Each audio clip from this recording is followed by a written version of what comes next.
राष्ट्रपिता महात्मा गांधी, लेखक गजानन माधव मुक्तिबोध की रचना का आज हम सारांश पढ़ेंगे। सारांश इस प्रकार शुरू होता है।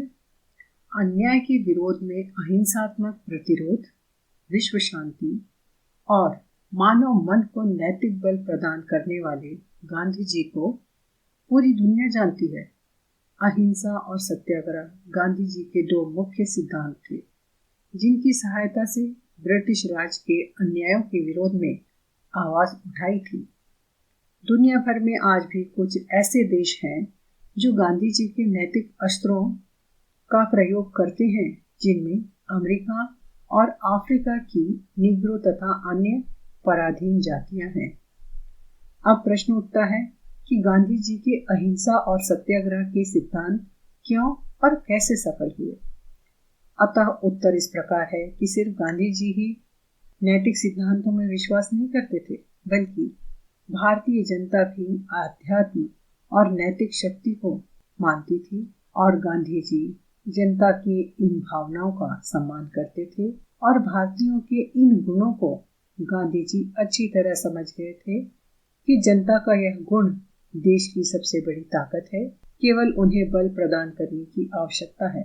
गांधी जी तब के शीर्ष के नेताओं में से एक थे और उनकी एक आवाज पर भारतीय जनता उनके पीछे चल पड़ी, उनके आह्वान पर प्राण देने को तैयार हो जाती थी। इस तरह गांधी जी ने स्वयं को जनता का बना लिया। जो हाल ब्रिटिश राज ने उन दिनों भारतीय जनता का बना दिया था, वे स्वयं भी उसी हाल में रहने लगे। गांधी जी ने रहने के लिए झोपड़ी चुनी, केवल एक धोती पहनते और नंगे पैर चलते थे। अपने को भारत के दरिद्र नारायण के जैसा बना लिया, जिससे जनता उन्हें अपने में से एक समझने लगी, उनकी बातें आंख बंद करके मानने लगी। गांधी जी का पूरा नाम मोहनदास करमचंद गांधी है। इनके पिता गुजरात के राजकोट रियासत के दीवान थे, लेकिन मोहनदास गांधी ने अपने पिता करमचंद गांधी की धन दौलत इज्जत ताकत सबको जनता के लिए त्याग दिया। अपनी इच्छा शक्ति को बढ़ाने के लिए उन्होंने अपनी आदतों को सुधारा, क्योंकि रईस पिता के बेटे होने के कारण सुख सुविधाओं में रहने की आदत थी, लेकिन गरीब जनता के बीच रहने के लिए रईसी की आदत को उन्होंने ठीक किया। इच्छाओं को नियंत्रित किया, हृदय की शुद्धि के लिए व्रत उपवास करते थे, आंदोलन भूख हड़ताल करते थे और अहिंसा से अपनी बात मनवाते थे। उनका मानना था कि मन अगर सुख सुविधाओं में ही डूबा रहता है तो लक्ष्य प्राप्ति के रास्ते कठिन लगते हैं। इसलिए मन को मजबूत करने से इच्छा शक्ति दृढ़ होती है, मजबूत होती है, अर्थात will power will become strong. इस तरह गांधी जी ने देश की जनता के लिए अपना सब कुछ त्याग दिया। सन 1928 में गांधी जी ने कहा कि मैं इन निर्णयों पर आया हूँ। पहला, सब धर्म सत्य है। दूसरा, सब धर्मों में कोई न कोई गलती है। तीसरा, मुझे मेरा हिंदू धर्म जितना प्यारा है उतना ही अन्य धर्म भी प्यारा है। गांधी जी जब राजनीति में आए तब भारत की जनता का हाल बुरा था। ब्रिटिश साम्राज्य का आतंक था और देश के जमींदार वर्ग अंग्रेजों के पिट्ठू बन गए थे। उद्योगपति अंग्रेजों से परेशान थे, लेकिन दूसरा कोई रास्ता न था उनके पास, और आम जनता के तो बात ही क्या थी। वे काला दिन जी रहे थे, दुखों के पहाड़ उन पर टूटे रहते थे, अन्याय झेलते रहते थे। उन दिनों भी जनतंत्रात्मक सत्ता थी, अर्थात डेमोक्रेसी, लेकिन वोट केवल उच्च वर्ग ही दे सकते थे। यह महात्मा गांधी ने ही सबसे पहले कांग्रेस विधान में संशोधन करके सबको वोट का अधिकार दिलाया। अब हम आगे बढ़ते हैं कि प्रश्न है, भारत के संबंध में गांधी जी की कल्पना क्या थी। तो इसका उत्तर इस प्रकार है कि वे ऐसे भारत की कल्पना करते थे कि देश का गरीब से गरीब व्यक्ति भी भारत को अपना देश समझे, देश निर्माण में अपना योगदान माने, किसी तरह का जातिगत भेदभाव न हो और स्त्री पुरुषों को समान अधिकार हों। वे जनता को स्वावलंबन और आत्मनिर्भरता, प्रेम, सद्भावना, मानवता और सादगी अपने आचरण से सिखाते थे, जिससे जनता उनकी ओर खींची जाती थी। जनता का भला उनके जीवन का प्रमुख उद्देश्य था तथा धर्म गौण हो गया। गांधी जी चाहते थे कि ऐसा साहित्य और कला हो जो हर व्यक्ति की समझ में आवे और सामर्थ्य का हो। गुलामी के समय में देश की जनता को पहली बार ऐसा व्यक्ति मिला जो उनके लिए सोचे।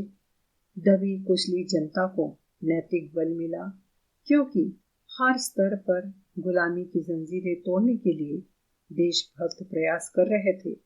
सभी स्वतंत्रता सेनानियों ने अपने अपने प्रयास किए, लेकिन एक अच्छी बात थी कि सभी का उद्देश्य भारत की स्वतंत्रता था और यह एक मजबूत कड़ी थी। गांधी जी इसी तरह देश की सेवा करते हुए 30 जनवरी सन 1948 को इस दुनिया से विदा हुए। उस दिन पूरा देश, दुनिया काली छायाओं में डूब गया। यहाँ सारांश पूरा होता है। अब हम विशेषता की ओर बढ़ते हैं, जो इस प्रकार है। राष्ट्रपिता महात्मा गांधी का चरित्र हर व्यक्ति के लिए अनुकरणीय है और जो कार्य उन्होंने करना चाहा, पहले अपने आप को उसको योग्य उन्होंने बनाया और यही जीवन का सूत्र था कि जो भी करना चाहते हैं पहले उसे स्वीकार करो, प्यार करो, सम्मान करो। और इस प्रकार हम देखते हैं कि लेखक ने भी इस निबंध के माध्यम से यही संदेश दिया है। ऐसा महान नेता जो अमर हो गया, वह अपने चरित्र, अपने गुणों के कारण ही न रहकर भी उसके विचारों से हमारे बीच में है। इसलिए हमने अपने चरित्र को ऊंचा उठाना चाहिए। इसलिए नहीं कि हम अमर हो जाएं, बल्कि इसलिए कि जब तक हम जीवित हैं तब तक एक अच्छा जीवन जिएं। अब हम पाठ्य सामग्री की ओर आगे बढ़ते हैं। यहाँ पर आप देख रहे हैं एक शब्द या वाक्य में उत्तर लिखने वाले प्रश्न हैं, जो इस पाठ पर आधारित प्रश्नोत्तरी तैयार की गई है, जिनके उत्तर एक शब्द, वाक्य या वाक्यांश में लिखना होता है, जो 1 अंक के लिए प्रश्न आते हैं। और प्रश्न पत्र में यह पहला प्रश्न पूरी किताब में से जितने भी पाठ हैं उनमें से प्रश्न चुनकर पहले प्रश्न में 10 प्रश्न डाले जाते हैं, जिनके उत्तर आपको एक शब्द, वाक्य या वाक्यांश में लिखना होता है, जो 1 अंक के लिए होते हैं। यहाँ पर आप इस पाठ पर आधारित 1 अंकीय प्रश्न देख रहे हैं। इसके बाद प्रश्न पत्र में दूसरा प्रश्न आता है, ससंदर्भ व्याख्या कीजिए। यह प्रश्न 7 अंक के लिए पूरी किताब में से 2 प्रश्न आते हैं, अर्थात 14 मार्क्स के लिए यह प्रश्न होता है। इसमें भी पूरी किताब में से अलग अलग 3 वाक्य दिए जाते हैं, जिनकी आपको ससंदर्भ व्याख्या करना होता है। यहाँ पर आप उसका फॉर्मेट देख रहे हैं कि उत्तर किस प्रारूप में लिखा जाना चाहिए। तो सबसे पहले संकेत लिखा जाएगा, जिसमें दिए गए वाक्य का पहला शब्द और अंतिम शब्द लिखना होता है। यह इसलिए जरूरी है कि 3 में से एक प्रश्न आप कौन सा कर रहे हैं यह आसानी से समझ में आए।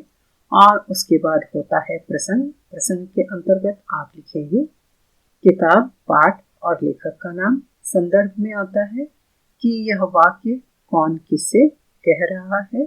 उसके बाद आती है व्याख्या। व्याख्या में आप उस वाक्य के विषय में क्या समझ सकते हैं, उसे पूरी तरह समझाना है। उसके बाद आता है विशेषता। विशेषता में लिखेंगे कि दिए गए वाक्य से आपको क्या शिक्षा मिलती है और लेखक ने क्या संदेश दिया। इसके बाद हम आगे बढ़ते हैं। तीसरा प्रश्न आता है, सारांश लिखिए और उसकी विशेषताओं पर प्रकाश डालिए। और यह प्रश्न पाठ के आधार पर भिन्न भिन्न हो सकता है। अगर पाठ में कहानियां हैं तो उसके मुख्य चरित्र का चरित्र चित्रण आ सकता है। तो यह यहाँ पर नमूने के तौर पर एक सारांश लिखने वाले प्रश्न का उत्तर प्रस्तुत किया गया है, जिसमें आप फॉर्मेट देख रहे हैं कि इसके अंतर्गत भी आपको 2 प्रश्न दिए जाते हैं, 2 में से एक करना होता है जो 16 अंक के लिए होता है। यहाँ आप फॉर्मेट देख रहे हैं कि सबसे पहले शीर्षक लिखा जाएगा कि 2 प्रश्नों में से कौन सा प्रश्न आप कर रहे हैं। उसके बाद लेखक परिचय। लेखक परिचय के लिए आप डिस्क्रिप्शन में देख सकते हैं।